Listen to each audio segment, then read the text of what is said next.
وہ مقدمہ الف جج کے پاس جاتا ہے تو وہ کیا کرے گا اور بے جج کیا کرے گا یہ ہمیں پتہ ہوتا ہے. الف جج جو ہے اس کو ٹالے گا, بہت عدالت میں جاؤ جلال دکھائے گا, لیکن کہے گا مجھے 2 ہفتے میں رپورٹ دو, میں مزید وقت نہیں دوں گا, اور اس طرح مہینے گزار دے گا اور کچھ بھی نہیں ہوگا نشستن برخاستن کے سوا. اس طرح کے جج بہت ہیں ہماری عدالتوں میں بدقسمتی سے. لیکن کسی نہ کسی طریقے سے پچھلے 30 سال میں جو سفر ہم نے طے کیا 1996 کے بعد ایک عدلیہ کی آزادی کا, دیکھیے 1996 میں ایک فیصلہ ہوا الجہاد ٹرسٹ کہ جج جو ہیں صرف وزیر اعظم کی ثوابدید پر نہیں لگیں گے, جو چیف جسٹس صاحب ہیں ان کا ایک بڑا رول ہوگا ججوں کے لگانے میں. اس کے بعد 2010 میں 18ویں آئینی ترمیم آئی, اس کے تحت, اور 19ویں ترمیم پھر آ گئی, ایک جوڈیشل کمیشن بنا جس میں ججوں کی تعداد زیادہ تھی, باقی بھی تھے ارکان لیکن وہ ججوں سے کم تھے, لہٰذا ججوں کی رائے جو تھی وہ حاوی ہونا شروع ہو گئی اور حاوی رہی. اس تمام عرصے میں کسی نہ کسی حوالے سے, کسی دروازے سے ایسے جج آ گئے عدلیہ میں جو باہمت تھے, جو آئین کے لیے, جو شخصی آزادیوں کے لیے, وہ خواہ آپ پر بطور صحافی پیمرا کے قوانین ہوں, پیکا کے قوانین ہوں, اس حوالے سے آپ کو ہمیں ریلیف دیتے رہے, کھڑے ہوتے رہے وہ فسطائیت کے خلاف.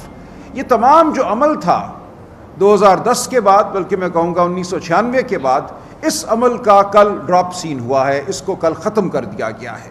یہ کہا گیا کہ عدلیہ میں ایسے لوگ آ گئے ہیں جو کھڑے ہو جاتے ہیں ہمارے خلاف, خط لکھتے ہیں اگر ہم ان کے بیڈ روموں میں کیمرے نصب کریں, اگر ہم ان کی بات سنیں, ان کے فون سنیں تو یہ احتجاج کرتے ہیں. ان کو ہمت کیسے ہوئی احتجاج کرنے کی, یہ کہنے کی کہ وہ دباؤ میں ہیں.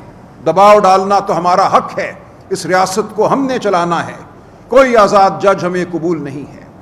تو یہ عمل شروع ہوا میری نظر میں اسلام آباد ہائی کورٹ کے 6 جج صاحبان نے جب خط لکھا, وہاں سے یہ فیصلہ کیا گیا کہ اب ہم نے عدلیہ میں نہیں رہنے دینا کسی ایسے عہدے پر کسی ایسے جج کو جو ہماری خواہش سے برعکس کوئی فیصلہ کرے, جو کسی کو ریلیف دے دے, کسی صحافی کو, کسی گمشدہ کو ریلیف دے دے, جو ریاست کے خلاف کہے کہ تم حاوی ہو رہے ہو ان کے بنیادی حقوق پر, تم ان کو پامال کر رہے ہو, لوگوں کو اٹھانا مارنا پیٹنا تو ہمارا حق ہے. یہ جج کون ہوتے ہیں کہ اس میں دخل اندازی کریں؟ اگر ہم لوگوں کے فون سنتے ہیں تو یہ ہمارا حق ہے, ان تمام ججوں کو ہم نے فارغ کرنا ہے. یہ ایک فیصلہ ہوا اصولی طور پہ. دیکھیں جو ہم پٹیشنیں لے کر جاتے ہیں بطور وکیل عدالتوں میں, وہ آئینی بنیادوں پر لے کر جاتے ہیں. آئین کا آرٹیکل 199 ہے, وہاں ہم یہ کہتے ہیں کہ یہ میرا بنیادی حق ہے کہ میں تنظیم سازی کروں, خواہ وہ ٹریڈ یونین ہو خواہ وہ سیاسی جماعت ہو. میرا یہ بنیادی حق ہے کہ میں بول سکوں. آزادی اظہار مجھے آئین دیتا ہے, مجھے آزادی اظہار کے استعمال کی وجہ سے معتوب نہیں کیا جا سکتا. آپ میرے کسی پیارے کو گھر سے اٹھا کر نہیں لے جا سکتے. ایک قانون ہے جو مجھے زندگی کی, میرے وجود کی ضمانت دیتا ہے. تو یہ تمام معاملات آئینی نوعیت کے ہیں, یہ سیاسی نہیں ہیں, یہ بنیادی حقوق سے منسلک معاملات ہیں. کل یہ کہا گیا کہ ان معاملات کو سننے کے لیے ہائی کورٹوں میں بھی اور سپریم کورٹ میں بھی جج جو ہیں وہ حکومت متعین کرے گی. ایک کمیشن بنا دیا گیا ہے, اس کمیشن میں اکثریت ہمیشہ حکومت کی ہوگی, حکومتی پارٹی کی. اور آپ جانتے ہیں کہ اس وقت حکومت کیا ہے. حکومت صرف ایک ماسک ہے, اس کے پیچھے کون کھڑا ہے ہم سب جانتے ہیں. تو فیصلہ کل یہ ہوا اس فارم 47 پارلیمنٹ نے اور ان لوگوں نے جو اپنے آپ کو آئین پاکستان کا وارث کہتے ہیں, انہوں نے اپنے ہاتھ کاٹ دیے, اپنے ضمیر کو دفن کیا. انہوں نے تمام طاقت عدالت کی جو ہے عدالت میں تعیناتی کی وہ ان کو دے دی جو جبر کرتے ہیں. جبر کرنے والوں کو کہا گیا کہ اب اپنے مرضی کے جج لگاؤ, اس ملک میں اب سکون ہی سکون ہوگا, چین ہی چین ہوگا, جس کو چاہو اٹھا لو, جس کو چاہو اس کا منہ بند کر دو. تو یہ سب سانیہ کوئی پی ٹی آئی کا سانیہ نہیں ہے. مجھے حیرت ہوتی ہے جب لوگ کہتے ہیں یہ پی ٹی آئی کا معاملہ تھا. یہ معاملہ تو آپ کے بچوں کا ہے, آپ کے پیاروں کا ہے, یہ آپ کا ہے, آپ کی روزگار کا ہے, یہ بطور انسان میرا ہے, ہم سب کا ہے. تو یاد رکھیے, سمجھ لیجئے بہت اچھی طرح کہ کل ہم سب کے ساتھ ایک واردات ہوئی ہے، پاکستان کے ہر بچے کے ساتھ، ہر بوڑھے کے ساتھ، ہر عورت کے ساتھ، ہر بلوچ کے ساتھ، ہر پختون کے ساتھ، ہر سندھی کے ساتھ، ہر پنجابی کے ساتھ، ہر کشمیری اور گلگت بلتستان کے باشندے کے ساتھ۔ کل ہم سب اب محکوم ہو گئے ہیں، اب ہمارے پاس کچھ بھی نہیں ہے اپنے دفاع کے لیے۔ جب ہم ایک پٹیشن لے کر اب جائیں گے عدالت میں تو وہ پٹیشن ایسے جج کے پاس جائے گی جس کی ڈوریاں جو ہیں وہ کھینچنے والے وہی تو جبر کرتے ہیں، وہی تو اٹھانے والے ہیں۔ تو ہم نے مکمل طور پہ عدلیہ نے جو آزادی حاصل کی تھی پچھلے 30-40 سالوں میں، اس میں بہت جد و جہد ہے، آپ سب کی جد و جہد ہے، صحافیوں کی ہے، پاکستان کے عوام کی ہے، وکلاء کی ہے۔ اس جد و جہد کا کل گلا گھونٹ دیا گیا۔ کہا گیا کہ اب ہائی کورٹوں میں بھی اور سپریم کورٹ میں بھی وہی جج اس قسم کے معاملات کو سنے گا جس کو ہم مقرر کریں گے۔ اور وہ کیا کرے گا آپ جان سکتے ہیں، مسنگ پرسنز کا ایک کمیشن بنایا گیا، ایسے ہی ایک جج کے تحت، جسٹس جاوید اقبال صاحب ہوا کرتے تھے جو نیب کے بھی چیئرمین رہے۔ ہم جانتے ہیں اس مسنگ پرسنز کمیشن میں کیا ہوا، نشستن برخاستن لوگ روتے رہے، ٹھوکریں کھاتے رہے، فریاد کرتے رہے، لوگوں کا استحصال ہوا، لیکن کوئی فیصلہ نہ ہوا، ایک بھی کوئی شخص برآمد نہ ہو سکا۔ تو اب یہ حال تمام عدالتوں کا ہوگا پاکستان کی۔ ہر ہائی کورٹ میں اب ایک کانسٹیٹیوشنل بینچ نامی ایک دڑبہ بنایا گیا ہے۔ اس دڑبے میں وہ لوگ جائیں گے جن کے سر جھکے ہوئے ہیں، جن کی روح مردہ ہے، جو دلوں میں راکھ لیے ہوئے ہیں۔ سپریم کورٹ میں بھی اب یہی حال ہوگا۔ آپ کہیں دادرسی نہیں پا سکیں گے۔